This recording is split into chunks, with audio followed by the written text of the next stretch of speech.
धनतेरस और दिवाली से पहले सोने और चांदी के भाव में तेजी का सिलसिला थमने का नाम नहीं ले रहा है। मजबूत घरेलू मांग, डॉलर की कमजोरी और सकारात्मक वैश्विक संकेतों के बीच गुरुवार को सोने और चांदी की कीमतें एक नए रिकॉर्ड स्तर पर पहुंच गईं। वहीं कमजोर डॉलर, लगातार भू राजनीतिक और आर्थिक चिंताओं और अमेरिकी फेड द्वारा ब्याज दरों में कटौती की उम्मीदों के बीच सोने में लगातार तेजी के चलते अंतर्राष्ट्रीय स्तर पर सोना एक उच्च स्तर पर पहुंच गया। अमेरिकी डॉलर सूचकांक में लगभग 0.40% की गिरावट आई, जिससे डॉलर में कीमत वाली पीली धातु विदेशी मुद्राओं में सस्ती हो गई। यदि आप भी दिवाली या धनतेरस पर सोना खरीदना चाहते हैं तो चलिए फटाफट जान लेते हैं कि आज देश में और प्रमुख शहरों में सोने का भाव कितना है। सबसे पहले मल्टी कमोडिटी एक्सचेंज यानी MCX की बात करें तो सोना 5 दिसंबर वायदा लगभग 1200 रुपए या 1% बढ़कर 1,28,995 रुपए प्रति 10 ग्राम के नए उच्च स्तर पर पहुंच गया, जबकि MCX चांदी 5 दिसंबर वायदा 1900 रुपए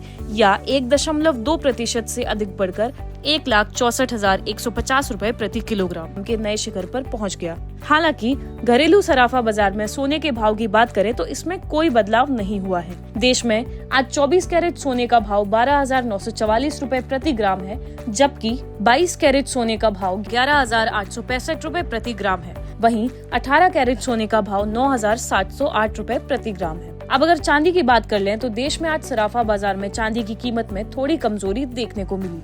आज देश में चांदी का भाव 1,89 रुपए प्रति किलोग्राम है, जो पिछले कुछ दिन के मुकाबले 1,000 रुपए कम है। अब देश के प्रमुख शहरों में सोने का भाव जान लेते हैं। सबसे पहले चेन्नई की बात करें तो 24 कैरेट सोने का भाव 12,982 रुपए प्रति ग्राम है, जबकि 22 कैरेट का भाव 11,900 रुपए ग्राम है। वहीं मुंबई में 24 कैरेट का भाव 12,944 रुपए प्रति ग्राम, जबकि 22 कैरेट का भाव 11,885 रुपए प्रति ग्राम है। देश की राजधानी दिल्ली की बात करें तो आज 24 कैरेट सोने का भाव 12,959 रुपए प्रति ग्राम और 22 कैरेट का भाव 11,880 रुपए प्रति ग्राम है, जबकि कोलकाता में 24 कैरेट का रेट 12,944 रुपए प्रति ग्राम और 22 कैरेट का भाव 11,865 रुपए प्रति ग्राम है।